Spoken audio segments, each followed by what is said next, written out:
আরজি কর মেডিকেল কলেজের নারী চিকিৎসককে ধর্ষণের পর হত্যার ঘটনায় ফুঁসছে কলকাতা। বিক্ষোভ ছড়িয়ে পড়েছে ভারতের অন্যান্য রাজ্যেও। আন্দোলনকারীদের মুখে মুখে স্লোগান উই ওয়ান্ট জাস্টিস।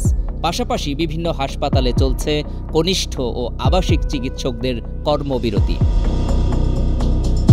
আন্দোলন বিক্ষোভে যোগ দিয়েছে আরজি কর সহ কলকাতার NRS, PG, Kolkata medical, Bangur হাসপাতাল সহ রাজ্যের বিভিন্ন হাসপাতালের চিকিৎসকেরা। বিক্ষোভে উত্তাল হয়ে উঠেছে দিল্লির এইমস হাসপাতাল, Maulana Azad medical college, Lady Hardinge medical college, Safdarjung হাসপাতাল, দীনদয়াল উপাধ্যায় হাসপাতাল, বাবা সাহেব আম্বেদকর মেডিকেল কলেজ ও হাসপাতাল। পাশাপাশি মধ্যপ্রদেশ ও কর্ণাটকের বিভিন্ন হাসপাতালেও চলছে কর্মবিরতি। চিকিৎসকদের মুখে একটি slogan, no safety no duty. সাধারণ মানুষ ও চিকিৎসকদের পাশাপাশি আন্দোলনে যোগ দিয়েছেন কলকাতার অনেক অভিনয় শিল্পী।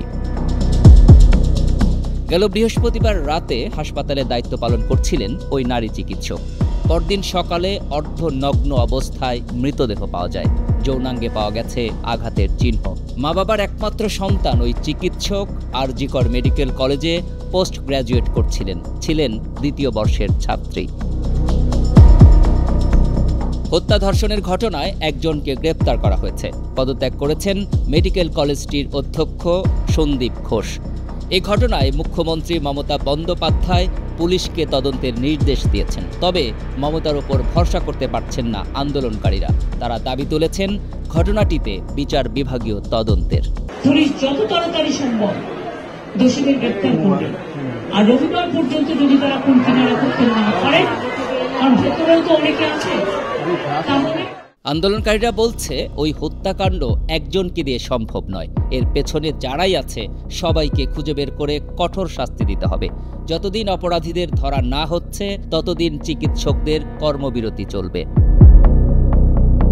অন্যদিকে হত্যাকাণ্ডে অধিকতর তদন্ত চেয়ে কলকাতা হাইকোর্টের প্রধান বিচারপতির ডিভিশন বেঞ্চে একটি জনস্বার্থ মামলা করেছেন পশ্চিমবঙ্গের বিরোধী দলীয় নেতা শুভেন্দু অধিকারী।